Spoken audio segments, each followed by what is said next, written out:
Para Sudaners, kumaha kabarna? Damang sadana dengan saya si Otong kembali lagi di channel Ningali Film. Pada episode kali ini kita akan melanjutkan alur cerita dari film yang rilis pada tahun 2024 untuk bagian yang ketiga. Dan tidak usah berlama-lama lagi, mari kita mulai ceritanya.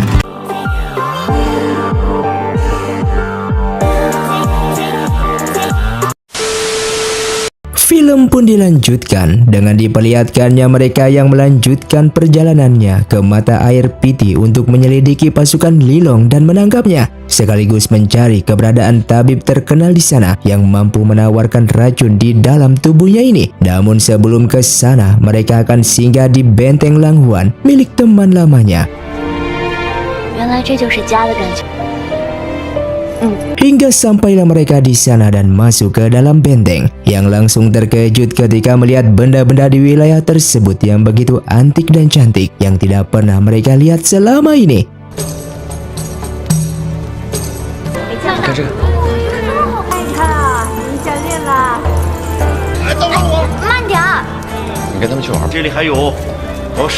Dan Yanzi langsung memberikan hormat kepada teman lamanya itu yang bernama Yulau yang sudah lama tidak bertemu. Dan ia juga memperkenalkan Duan kepadanya yang membuat Yulau seperti tidak asing melihat wajahnya Duan. Yanzi menjelaskan kalau Duan ini merupakan putri dari Yusi, yang seketika Yulau pun terkejut dan meminta Duan untuk ikut bersamanya. Di sana Yulau memperlihatkan kamar yang dulu pernah ditinggali oleh ayahnya tersebut dan bertahun-tahun kamar ini tidak pernah ia buka. Diceritakan kalau ia merupakan murid ayahnya dalam membuat batu giok Gandhara. Namun saat itu tangannya secara tidak sengaja terluka sehingga ia tidak dapat meningkatkan keterampilannya, sehingga hanya bisa berada di sebelah guru melakukan pekerjaan sambilan. Kemudian ayahnya Duan itu pergi ke dinasti Tang untuk menunjukkan bakatnya dan bertemu dengan Daniang yang merupakan ibunya Duan.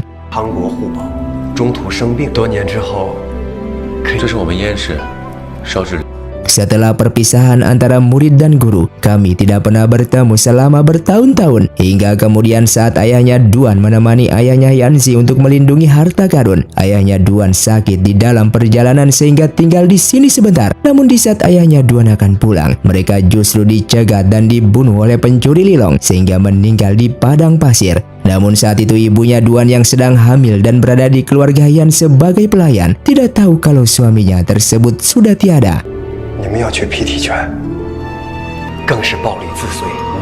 Mendengar hal itu, Duan pun mengucapkan terima kasih kepadanya karena sudah menceritakan semua tentang ayahnya. Dan di saat Yulau mengetahui kalau mereka akan pergi ke mata air Piti, ia pun begitu terkejut karena di sana terdapat pasukan Lilong yang selalu merampok dan membunuh orang-orang, sehingga ia meminta mereka untuk tidak melanjutkan perjalanannya. Namun Yanzi mengatakan kalau keputusan mereka sudah bulat.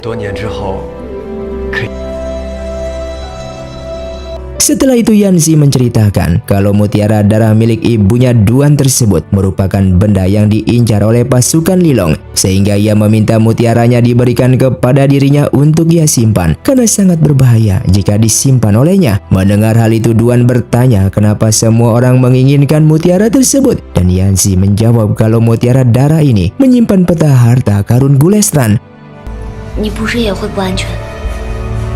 Namun setelah larut malam, Yanzi yang ingin menemui Duan di kamarnya, seketika ia tidak menemukan keberadaannya, sehingga ia memberitahukan hal ini kepada teman-temannya.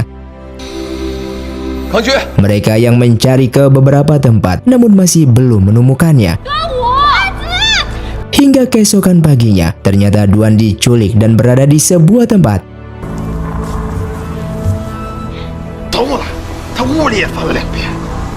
Lalu pasukan itu melaporkan kepada seorang pria yang merupakan ketuanya bahwa wanita itu yaitu Duan tidak memiliki mutiara darah itu, sehingga sang ketua pun menyadari kalau benda itu berada di tangan pria tersebut yang merupakan Yanzi. Oleh karena itu ia meminta pasukannya untuk mengirimkan surat kepada Yanzi untuk segera memberikan mutiara darah jika Duan ingin selamat, yang ternyata mereka ini merupakan pasukan Lilong di daerah tersebut.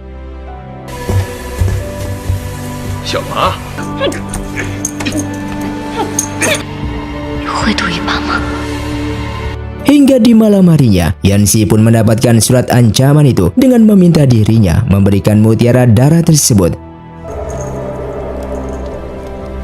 Singkatnya, Yanxi bersama Yao langsung segera menyusup ke dalam dan berhasil menyelamatkan Duan.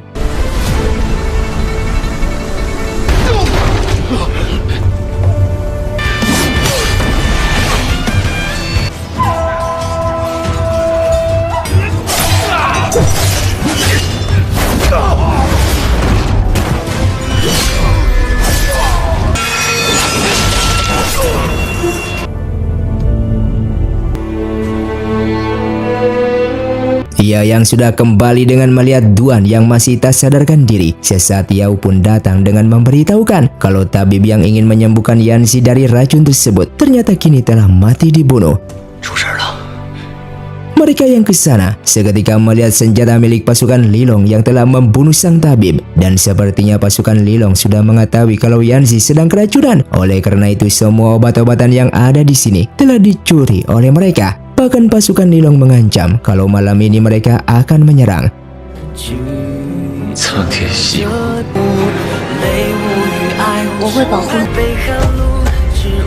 Yanxi yang kembali menemui Duan yang sudah sadar kembali dan sangat berterima kasih kepada Yanxi karena sudah menyelamatkannya.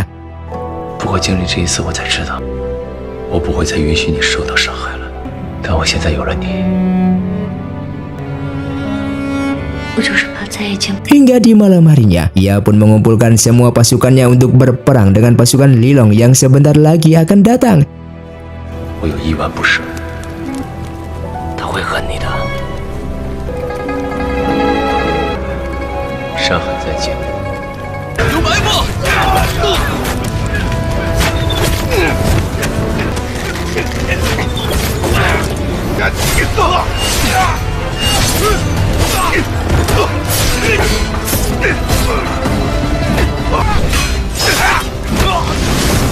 Bahkan di dalam perang tersebut, Xiami terkena anak panah sehingga meninggal dunia yang membuat Duan begitu bersedih.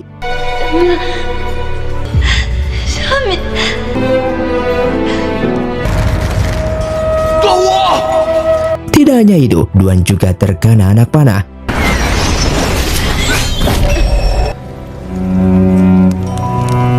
Dan Yanxi yang ingin menyelamatkannya juga terkena serangan dari lawan yang membuatnya pingsan di tempat.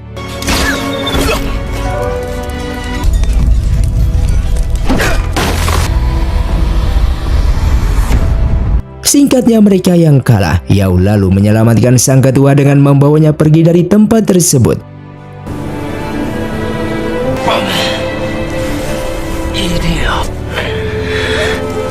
Sedangkan Duan yang ternyata masih hidup sangat bersedih ketika melihat Xiami yang sudah ia anggap adiknya sendiri ini harus mati.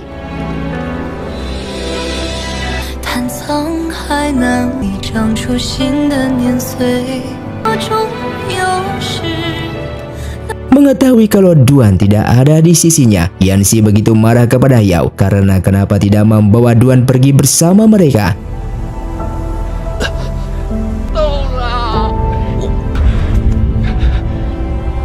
Zhang yang baru sampai di benteng Langhuan merasa terkejut melihat banyak orang yang terluka, lalu ia meminta semua pasukannya untuk menolong mereka. Kemudian ia pun bertemu dengan Yulao yang menjelaskan kalau tadi malam pasukan Lilong telah menyerang benteng ini dan saat ini ia tidak tahu keberadaan Yanxi dan lainnya. Mengetahui hal itu, Zhang memerintahkan semua pasukannya untuk mencari Yanxi dan Duan, namun mereka tetap tidak menemukan mereka berdua.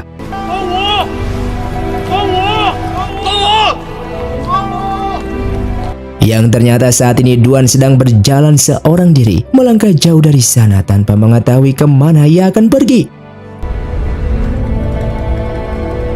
Hingga di malam harinya ia berada di sebuah tempat yang sepertinya ia ditolong oleh sekelompok pasukan.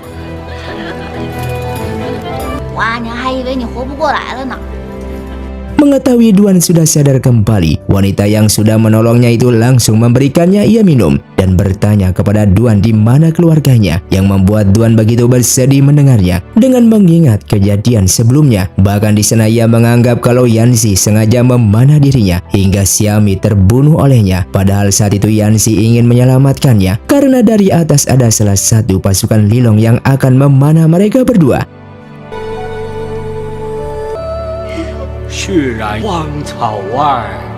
Hingga keesokan paginya, ia kemudian pergi tanpa pamit dengan meninggalkan pasukan tersebut.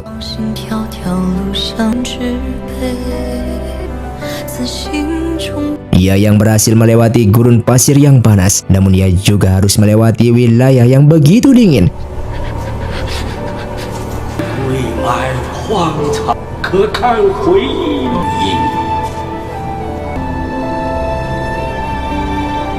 Singkatnya, ia telah sampai di sebuah penginapan yang sudah tidak berpenghuni. Ia yang ke sana bertemu dengan salah satu pria dan memintanya untuk minum. Namun di sana tidak ada air.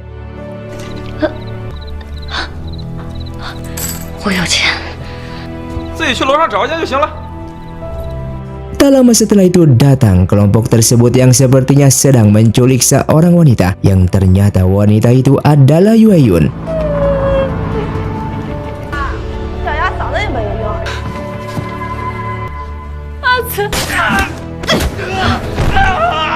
Di sini Duan begitu terkejut kenapa Yueyun bisa sampai di sini. Yueyun yang sangat ketakutan lalu dibawa oleh Duan untuk segera pergi dari tempat ini. Setelah itu Zhang pun datang untuk mencari keberadaan Duan, dan di sana ia sudah melihat sekelompok penculik tersebut sedang terikat oleh Duan sebelumnya. Ia yang menyadari kalau Duan pernah ada di sini. Ia pun langsung segera pergi dari sana dan kembali mencarinya.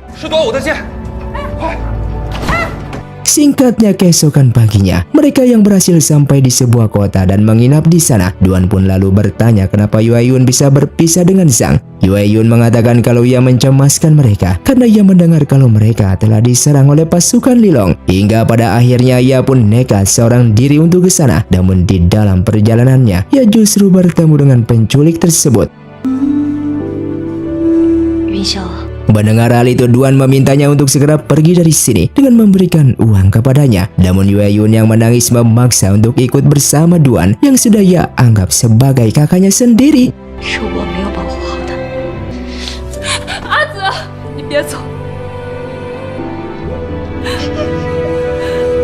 Dan film pun bersambung. Terima kasih untuk kalian yang sudah menonton video ini sampai habis. Sampai jumpa di video selanjutnya. Saya pamit urang dari ningali film Xiao Tong undur diri dan salam Sundaners.